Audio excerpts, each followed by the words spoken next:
السلام علیکم ناظرین، آپ سب کو میرے چینل میں خوش آمدید۔ ناظرین، ہمارا آج کا 9واں موضوع ہے برج قوس آپ کے لیے یہ مہینہ کیسا رہے گا۔ ویڈیو شروع کرنے سے پہلے اگر آپ اس چینل پر نئے آئے ہیں تو ہمارا چینل ضرور سبسکرائب کریں اور ساتھ بیل آئیکن پر کلک بھی کریں تاکہ میری تمام مزیدار ویڈیوز کی نوٹیفیکیشن آپ کو بر وقت مل سکے۔ آپ کا صحت اور کام کا سیارہ زہرہ 2 تاریخ کو آپ کے کیریئر کے گھر میں داخل ہو جائے گا۔ آپ کی اچھی پیشہ ورانہ عادات حکام بالا کو متاثر کرے گی۔ صحت کے لیے بھی یہ اچھی خبر ہے۔ صحت آپ کی اولین ترجیحات میں شامل ہوگی۔ برج سنبلا میں زہرہ کی قوت کم ہو جاتی ہے لیکن اس وقت یہ آپ کے ذائچے کے بلند ترین مقام پر ہے، لہٰذا اس کی قوت بڑھ جائے گی۔ صحت اس ماہ اچھی رہے گی۔ پیٹ کے مساج کے ذریعے آپ اسے مزید بہتر بنا سکتے ہیں۔ روحانی اعتبار سے اس مہینے میں کوئی خاص سرگرمی نظر نہیں آ رہی ہے، تاہم سماجی حوالے سے خاصا مصروف ہوگا۔ آپ کا 11واں یعنی دوستوں کا گھر بھرپور قوت میں ہے اور اس حوالے سے آپ کی سماجی سرگرمیوں میں اضافہ ہو جائے گا۔ 11ویں گھر کی قوت بھی اشارہ دیتی ہے کہ یہ مہینہ خوش باش گزرے گا۔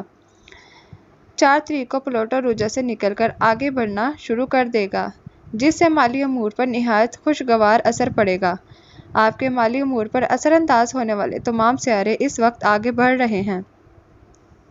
آپ کی سوچ بھی واضح ہوگی اور آپ بہتر فیصلہ کرنے کی پوزیشن میں آگے ہیں۔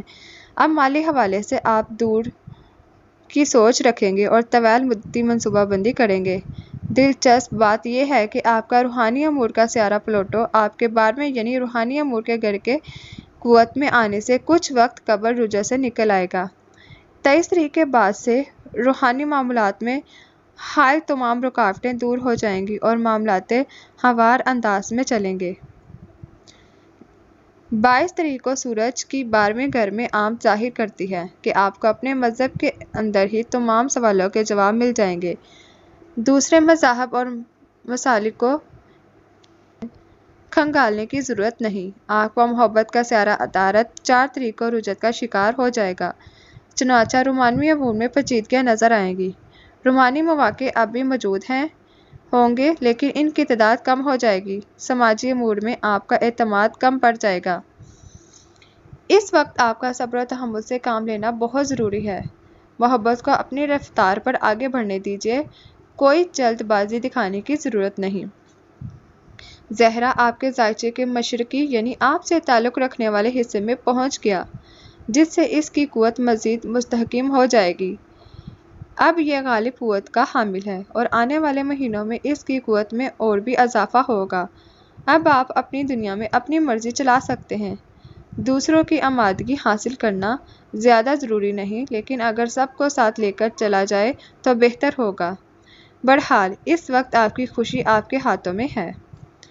مثبت اثرات کے حامل دن 1، 2، 11، 12، 19، 20، 28، 29، 30۔ منفی اثرات کے حامل دن 6، 7، 13، 14، 26، 27۔ محبت کے بہترین دن 3، 5، 7، 9، 10، 17، 18، 21، 22، 26۔ مالیات کے لیے بہترین دن 4، 5، 13، 14، 21، 22، 23، 31۔ کیریئر کے لیے بہترین دن 9، 10، 13، 14، 17، 18۔ امید کرتی ہوں آپ لوگوں کو یہ ویڈیو ضرور پسند آئی ہوگی۔ لائک شیئر ضرور کیجیے گا۔ شکریہ۔